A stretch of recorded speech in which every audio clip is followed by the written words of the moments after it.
Russia just pulled off what military experts are calling the most audacious airspace violation in years, and NATO's response reveals everything about the dangerous game being played along Europe's eastern border.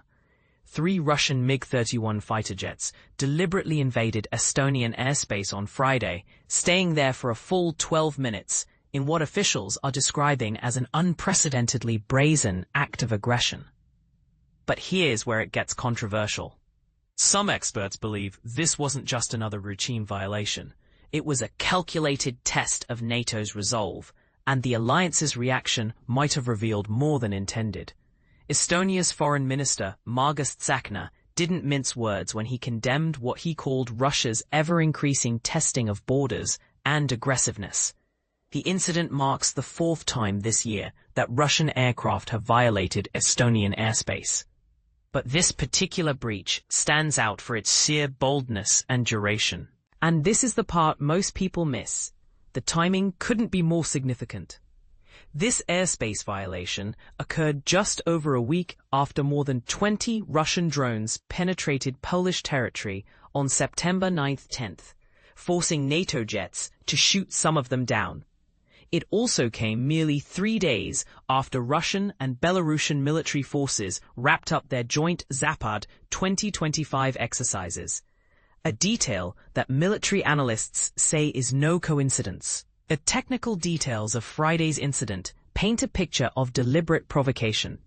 The 3 MiG-31 fighter jets entered Estonian territory near Vaindloo Island, approximately 100 kilometers from the capital city of Tallinn. What makes this violation particularly concerning is that the aircraft operated without filed flight plans, kept their transponders switched off, and maintained radio silence with air traffic control, classic indicators of intentional misconduct rather than navigational error. It's tough to see how this wasn't intentional, a U.S. official told reporters, speaking anonymously. The official emphasized how unlikely it would be for multiple Russian pilots to remain unaware of their location for such an extended period, though they noted that a comprehensive assessment was still underway. But here's where the controversy deepens. While NATO responded by scrambling Italian F-35 fighter jets to intercept the Russian aircraft, critics are questioning whether the alliance's reaction was strong enough. The jets managed to fly approximately 5 nautical miles into NATO territory before being pushed back, a distance that raises uncomfortable questions about detection and response times. EU Foreign Policy Chief Kaja Kallas made it crystal clear that she viewed the incident as no accident, while NATO issued a statement emphasizing their ability to respond to what they termed reckless Russian behavior. However, some military experts argue that Russia's increasingly bold actions suggest they're not being adequately deterred by current NATO responses. Estonia took diplomatic action by summoning the senior Russian diplomat in the country to lodge an official protest.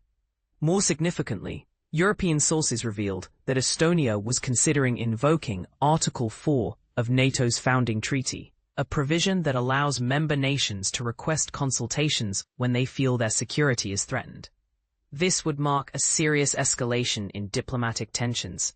Jakub M. Godzimirski, a research professor specializing in Russian security policy at the Norwegian Institute of International Affairs, offered a nuanced perspective on the incident.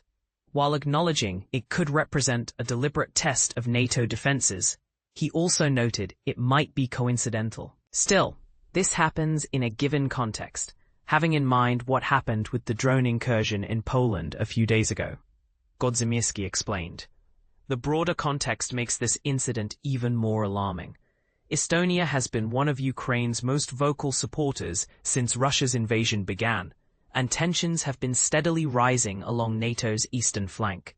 In May, Estonia reported that Moscow had previously sent a fighter jet into Baltic Sea airspace during an attempt to intercept a Russian oil tanker, suspected of being part of the Shadow Fleet that helps Russia evade Western sanctions. While Russian aircraft routinely fly between mainland Russia and Kaliningrad, Russia's Baltic Sea exclave, where their Baltic Fleet operates, Friday's violation represented something qualitatively different. The extended duration and the involvement of 3 military aircraft suggest a level of coordination and intent that goes far beyond routine operations or navigational mistakes.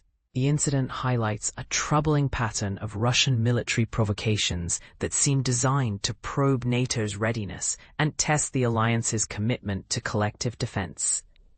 Each violation serves as both a military probe and a psychological operation, designed to gauge Western resolve while demonstrating Russia's willingness to escalate tensions. What makes this situation particularly dangerous is the potential for miscalculation. When military aircraft operate without transponders and ignore air traffic control in contested airspace, the risk of accidents or misunderstandings increases exponentially. A single mistake or overly aggressive maneuver could trigger a much larger conflict. The question now facing NATO leadership is whether their current deterrence strategy is working. Russia's pattern of increasingly bold violations suggests they may be interpreting NATO's measured responses as signs of weakness rather than restraint. This creates a dangerous dynamic where each side may feel compelled to escalate further to maintain credibility. So here's the uncomfortable truth that military planners don't want to discuss publicly. Russia's actions are forcing NATO into an impossible choice between risking escalation through stronger responses or appearing weak through continued restraint. And that calculation is exactly what makes Putin's strategy so dangerous. What do you think? Is NATO's measured response the right approach to prevent a larger conflict? Or does it actually encourage more Russian aggression by showing restraint? Should Estonia invoke Article 4 and force a broader NATO response? Or would that play directly into Russia's hands by escalating tensions further? The stakes couldn't be higher, and your perspective on this delicate balance could help shape how we think about deterrence in an increasingly dangerous world.